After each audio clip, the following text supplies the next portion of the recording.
This coming week, boys and girls, we will be playing the Mars Base Camp game. And on Schoology, I have included the rules of how to play it in this paper that looks like this. And I've also included everything that you will need to play the game. So before you play, I think it's important that you know about Mars and you know about the different surfaces on Mars. So we are going to read the story Planet Mars by Squire. And this is the Opportunity rover that has been exploring Mars since 2004. Find the truth. Everything you are about to read is true except for one of the sentences on this page. Which one is true? A spacecraft can make the trip to Mars in 3 weeks? Or Mars is colder and darker than Earth? Find the answers in this book.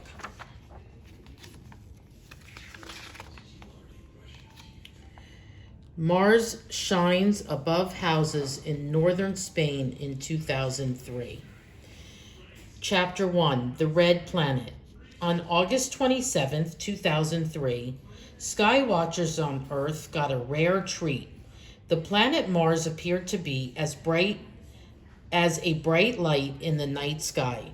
On that date, Mars and Earth were closer to each other than they had been in 50,000 years. Mars was only about 34,646,000 miles away. It was easy to see Mars's rusty red color even without a telescope. Galileo Galilei was the first to use a telescope to study other planets. Mars's place in the solar system. Mars is one of the 8 planets in our solar system. It is the 4th planet from the sun. Mars is terrestrial, made up mostly of rock and metal. The other terrestrial planets are Mercury, Venus, and Earth. Along with Mars, these planets are closest to the sun and are among the solar system's smallest planets. The outer planets are Jupiter, Saturn, Uranus, and Neptune. They are mostly gas and liquids and are much larger than the terrestrial planets. If Mars were the size of a marble, Jupiter would be the size of a basketball. Because Mars is smaller and less dense than Earth, it has less gravity. A person would feel lighter on Mars than he or she does on Earth. A small planet.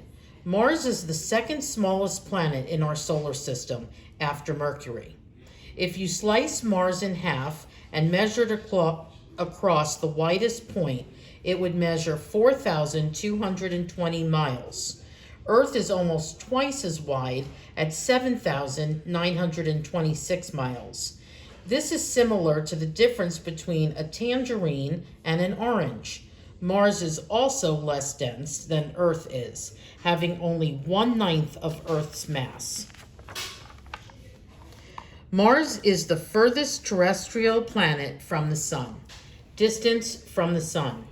Mars orbits the sun at an average distance of 141,700,000 miles, but the distance at any given time is always changing. This is because Mars's orbit is an ellipse or oval. The point on the ellipse at which Mars is furthest from the sun is called the epiphyllon. Sorry if I mispronounced that. Mars's epiphyllon is 154,900,000 miles from the sun. The point where Mars is closest to the perihelion. There, Mars is 128,400,000 miles from the sun. Distance from Earth. The distance between Earth and Mars is constantly changing. Both planets follow elliptical orbits. They are also generally at different places in their orbits around the Sun. Sometimes Earth and Mars are on opposite sides of the Sun. Then the distance between them is huge. It can be as much as 249 million miles. When they are on the same side of the Sun, they come much closer, as they did in August 2003. This diagram shows the orbits of the inner planets as well as portions of Jupiter's and Saturn's orbits. A longer day. Like all other planets in our solar system, Mars rotates on its axis. This rotation creates a day on the planet. A day is the average time between one sunrise to the next sunrise. On Earth, a day is 24 hours long. Mars takes just a bit more time to rotate on its axis. This makes the Martian day slightly longer. There, a day lasts 24 hours, 39 minutes, and 23 seconds. A day on Mars is almost the same length as a day on Earth. Scientists controlling the robotic rovers on Mars live on Martian time with its slightly longer day. Mars orbits the Sun at about 15 miles per second, a much longer year. The length of time it takes a planet to make one trip around the Sun is known as a year. Planets close to the Sun make this trip quickly. Their orbits are relatively small. The planets also move faster. Planets further from the Sun have longer distances to travel. These planets move more slowly. Earth makes one orbit about every 365 days. Mars is further from the Sun, so its orbit takes longer. Its year is nearly 669 Martian days long. Mars is known for its dust storms, which cloud portions of the planet in this photograph. This can most easily be seen around the North Pole, which is at the top. Chapter 2, Geography and Climate. If you spot Mars in the night sky, the first thing you will notice is its red color. This comes from iron oxide dust that covers the planet's surface. You have probably seen iron oxide many times. It is rust. Strong winds on Mars pick up the rusty dust and carry it into the atmosphere. The dust reflects sunlight, giving Mars a reddish glow. Sometimes dust storms surround all of Mars with thick red dust. The surface of Mars. You will see more of Mars if you look through a telescope. Then you'll see some striking similarities between Mars and Earth. Like our planet, Mars has ice caps at its north and south poles. There are also volcanoes, canyons, mountains, and channels that resemble dry riverbeds. These channels, along with large amounts of underground ice, hint that the red planet may once have been a much wetter place. Today, there is no evidence of liquid water on Mars. The canyon valleys,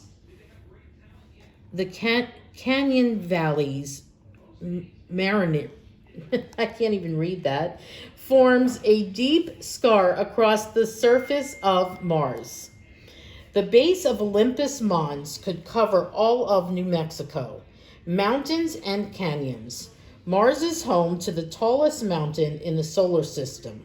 Olympus Mons is an extinct volcano that stands 16 miles. This is 3 times as tall as Mount Everest in Nepal. Mars also boasts that solar system's deepest canyon, Valles Marineris, is up to 6.2 miles deep and 2,485 miles long. It is nearly 4 times as deep and 10 times as long as Arizona's Grand Canyon. Wow. Mars's ice caps grow and shrink with the seasons, just like Earth's do. Polar ice caps. Astronomers have observed that Mars's ice caps grow during winter. How can this be if Mars has no liquid water today? The bottom, unchanging layers of the ice caps are frozen water. However, the top, seasonal layers are frozen carbon dioxide, CO2, or dry ice. Mars's atmosphere is mostly CO2 gas. As the weather cools, the gas solidifies into ice. When summer comes, the ice caps shrink as the dry ice vaporizes into CO2 gas. Seasons on Mars. Like Earth, Mars is tilted on its axis. This tilt gives both planets their 4 seasons. When it is summer in Mars's northern hemisphere, it is winter in the south. The seasons work the same way on Earth. Because the Martian year is longer than Earth's year, each season is about twice as long as Earth's. Winters on Mars are severely cold, with very little water in Mars's atmosphere. It does not snow. Summers are less cold, but it's hardly beach weather. Different hemispheres are tilted toward the sun at different points in Mars's orbit.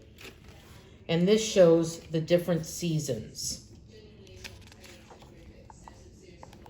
Life on Mars. Mars seems like Earth in so many ways. People have long wondered if the red planet is capable of supporting life. For a number of reasons, the answer is probably not today. The environment on Mars is harsh and usually quite cold. There is no liquid water on the surface, and massive storms often fill the air with dust. The air is also too thin. There is not enough oxygen for humans to breathe. Mars would not be able to support life as we know it on Earth. A thin line of atmosphere can be seen above Mars's edge, which is right here at the top. Scientists believe the Martian atmosphere was once much thicker than it is today. Thin atmosphere. Earth's atmosphere shields our planet from the sun's harmful rays during the day. It also holds in heat at night. Because of this, temperatures on Earth do not change much during the course of a day. Mars's atmosphere is too thin to repel the sun's harmful ultraviolet radiation. Temperatures on Mars can vary widely, too. Summer temperatures near the equator can reach 95 degrees Fahrenheit in the daytime. They drop to negative 166 degrees Fahrenheit on winter nights. The comparatively small sun sinks below the horizon at sunset on Mars. A cold, dim planet. The average temperature on Mars is around negative 80 degrees Fahrenheit. This is much colder than the temperature on Earth. Mars is about 1.5 times further from the sun than Earth is. It gets less than half as much sunlight. So even a clear, sunny day on Mars would look dim to us. On Mars, the sun also appears smaller than the way we see it from Earth. Colonizing Mars. Some people believe it is possible for humans to live permanently on Mars. A Dutch group named Mars One has already begun planning the first human colony on Mars. The group hopes to begin sending supplies to Mars in 2016. They would be followed by robotic rovers that would construct places to live. The first human crew would arrive in 2023, and that's only 3 years from now. In this illustration, Deimos appears much larger than Phobos. This is because Deimos is much closer to the viewer than Phobos is. Chapter 3, the moons of Mars. Mars has two small moons, Phobos and Deimos. Compared to our moon, these moons are tiny. Phobos measures only 13.8 miles across. Deimos is even smaller at 7.8 miles across. Both Phobos and Deimos are lumpy and irregular in shape. They are also covered with rocks and craters. Some astronomers believe that the moons are actually asteroids that have been captured by Mars's gravitational pull. Mars is the only terrestrial planet in our solar system with more than one moon. A lunar discovery. Experts once thought that Mars had no moons. That's because the moons were too small and too close to the planet to be noticed. But in 1877, American astronomer Asaph Hall was studying Mars through a telescope at the U.S. Naval Observatory in Washington, D.C. He spotted Deimos on August 12th and Phobos 6 days later. Hall named the moons after the twin sons of Ares, the Greek god of war. The Romans knew Ares as Mars. Asaph Hall studied mathematics and geometry before his work in astronomy. Phobos travels at about twice the speed of Earth's moon.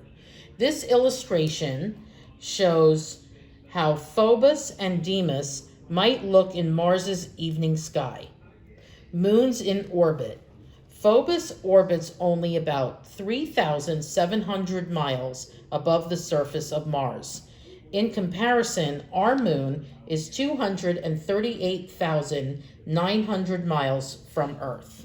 Because Phobos is so close, it circles Mars in about 7 hours. Deimos is more than 14,000 miles from Mars.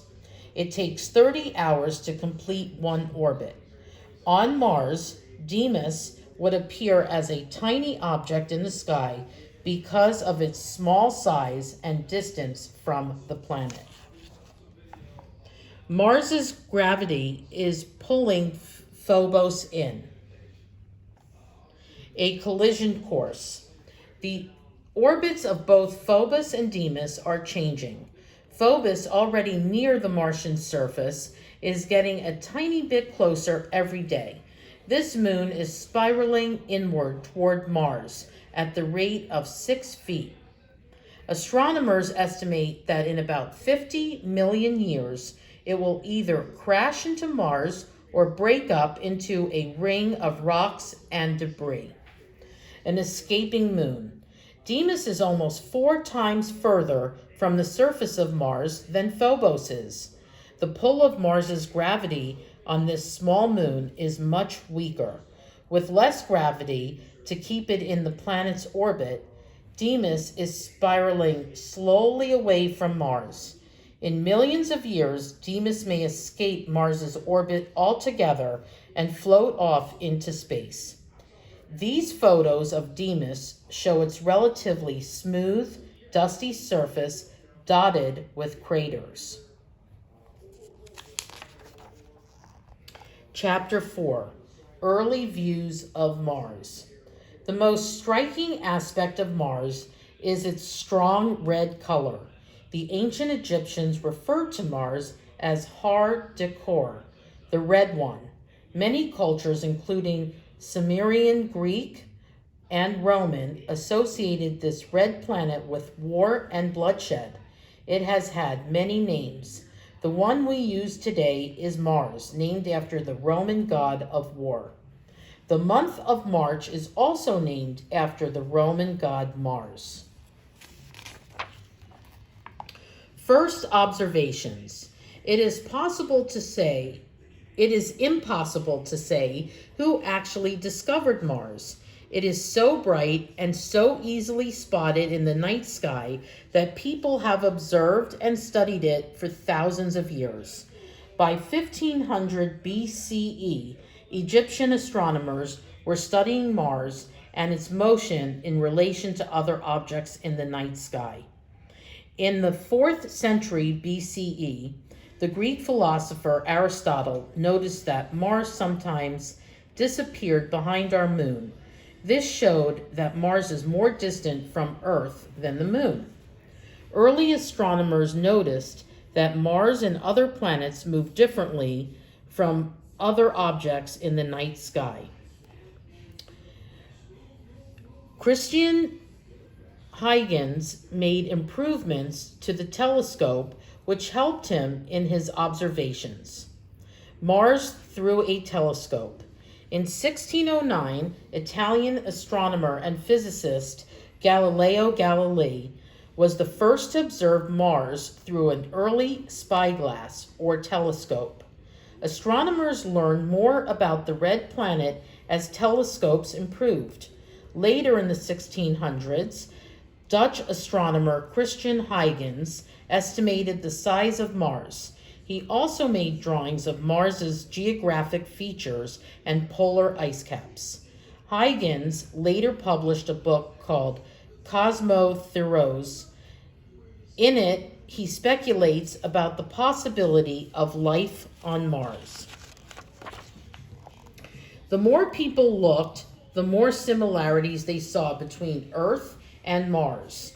In the late 1700s, British astronomer William Herschel wrote that the dark areas on Mars were oceans. The lighter ones were land. He believed there was life on Mars and that Martians probably lived in an environment much like ours.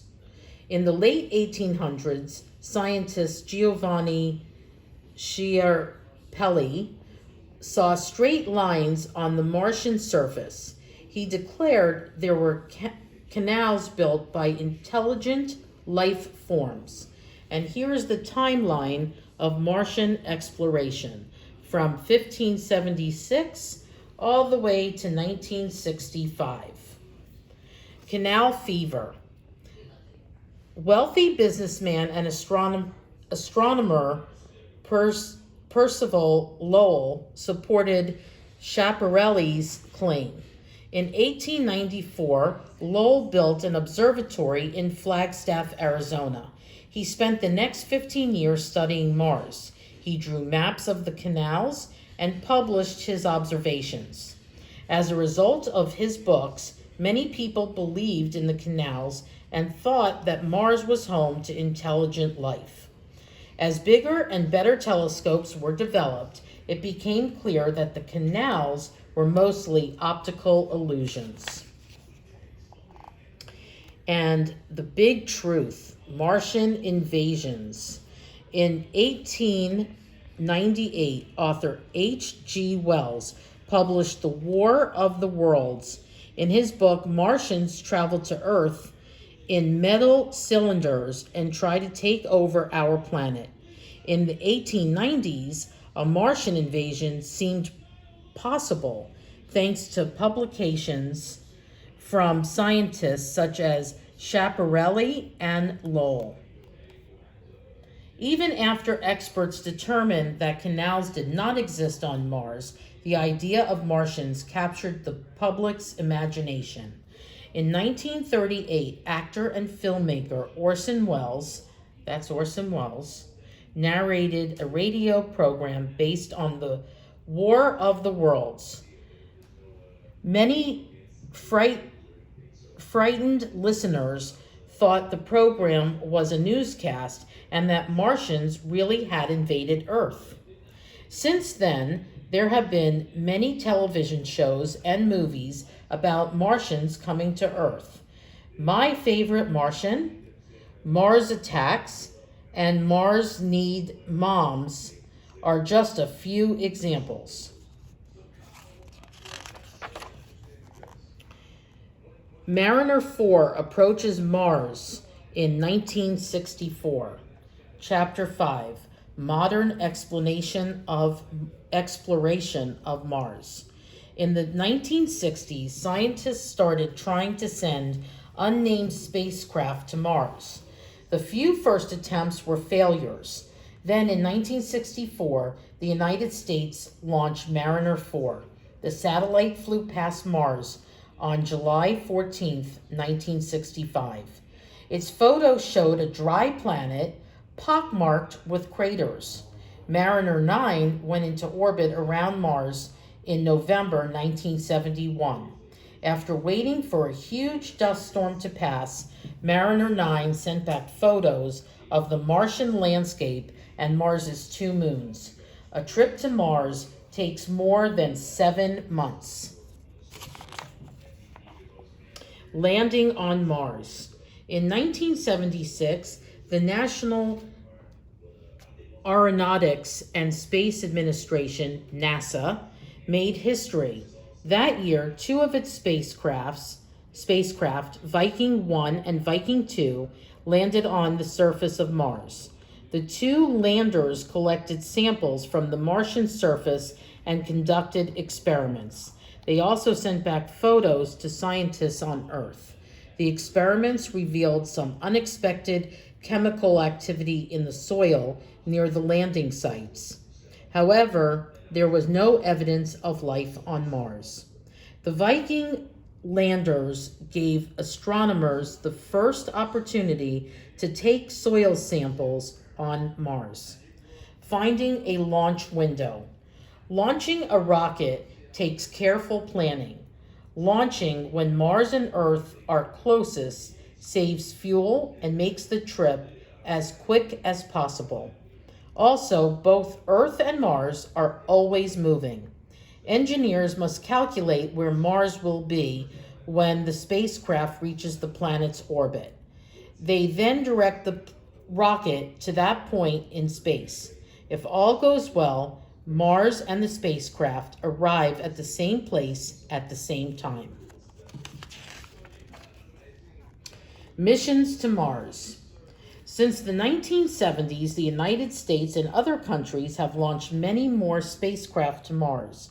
As of 2013, the United States has 2 spacecraft orbiting Mars.